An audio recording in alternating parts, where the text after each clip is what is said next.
स्वर्गीय चंद्रशेखर जी के द्वारा ही गिराई गई थी। आदरणीय चंद्रशेखर जी जब जब चुनाव लड़े हैं, समाजवादी पार्टी के मुखिया आदरणीय मुलायम सिंह यादव जी ने उनको समर्थन देने का काम किया है। समाजवादी पार्टी के समर्थन के बल पर ही आदरणीय चंद्रशेखर जी हमेशा चुनाव जीतने का काम किया।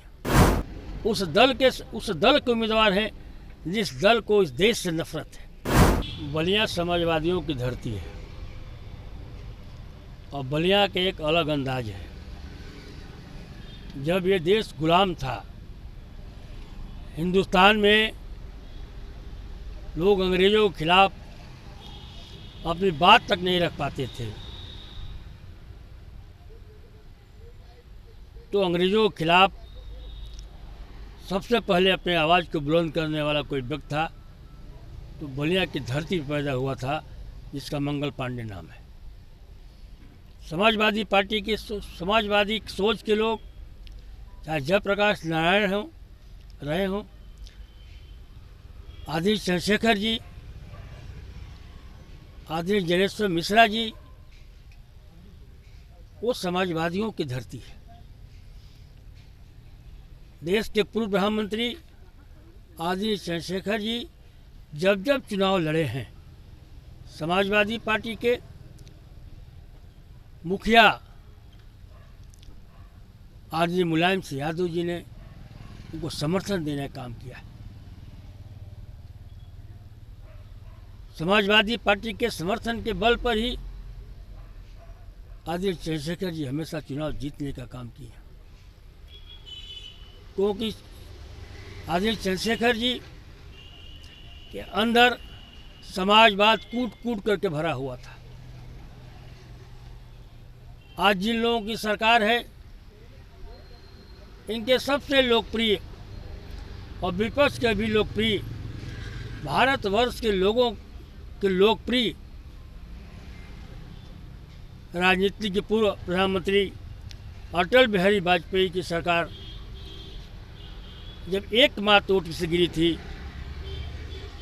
तो उसमें जो है आदरणीय हमारे जनपद के गौरव, देश के गौरव स्वर्गीय चंद्रशेखर जी के द्वारा ही गिराई गई थी। उनको इस देश से प्यार था और भारतीय जनता पार्टी के लोगों को जो है देश से प्यार नहीं है, नफरत की बात करते हैं, जात धर्म की बात करते हैं, इस देश को बांटना चाहते हैं। ये उनको पहले से पता था कि भारतीय जनता पार्टी जो आरएसएस से गोद में बैठी हुई है। उन्होंने कठोर निर्णय लिया और अटल बिहारी वाजपेयी की सरकार जो उन्होंने गिराने का काम किया था। इससे बाहर दुनिया में कोई आपको उदाहरण नहीं मिलेगा। समाजवादी पार्टी की समाजवादी सोच की धरती है बलिया, और मुझे विश्वास है कि जब जब इतिहास लिखा गया है उसमें बलिया की अग्रणी भूमिका रही है। देश को आज़ाद कराने से लेकर के किसी ज़माने में जो कांग्रेस की हुकूमत के खिलाफ, उनकी नीतियों के खिलाफ कोई आगे बढ़कर काम किया तो उसका नाम भी जयप्रकाश नारायण था। वो भी बलिया की धरती से ही थे। तो बलिया समाजवादियों की धरती है और बलिया समाजवादी की रहेगी। और इस बार जो है समाजवादी पार्टी के उम्मीदवार बलिया से सनातन पांडे चुनाव जीतने का काम करेगा। आदरणीय नीरज जी को स्वर्गीय चंद्रशेखर जी के न रहने पर समाजवादी पार्टी के तत्कालीन राष्ट्रीय अध्यक्ष माननीय मुलायम सिंह यादव जी ने बिना शर्त का उनको समर्थन देने का काम किए और नेताजी का पूरा परिवार बलिया में रह करके नीरज जी को सांसद बनाने का काम किया था। 2007 का समय था। 2009 में भी समाजवादी पार्टी ने उन पर विश्वास जताया था और पुनः जो है दोबारा जो है वो मेंबर ऑफ पार्लियामेंट बनने का काम किए थे। समाजवादी पार्टी 2014 के लोकसभा चुनाव में आदरणीय नीरज शेखर चुनाव हार गए थे, तो भी समाजवादी पार्टी के मुखिया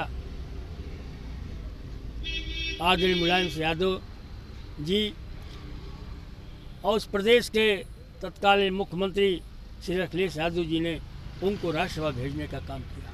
जब तक नीरज समाजवादी थे तब तक उनकी टक्कर बलिया के लोगों से हुआ करती थी। जब वह समाजवादी नहीं है, उस दल के उम्मीदवार हैं जिस दल को इस देश से नफरत है, जिनको इस देश को, उन लोगों की साजिश है देश को बांटने की, उनकी साजिश है हिंदू मुस्लिम लड़ाने की, उनकी साजिश है रंग भेद की, उनकी साजिश है देश को समाप्त करने की। अब उनके दल से लड़ रहे हैं, और जब उनके दल से लड़ रहे हैं तो निश्चित रूप से जो समाजवादी विचार के जो भी लोग होंगे बलिया में, वो समाजवादी पार्टी के पक्ष में जो अपना मत देने का काम करें।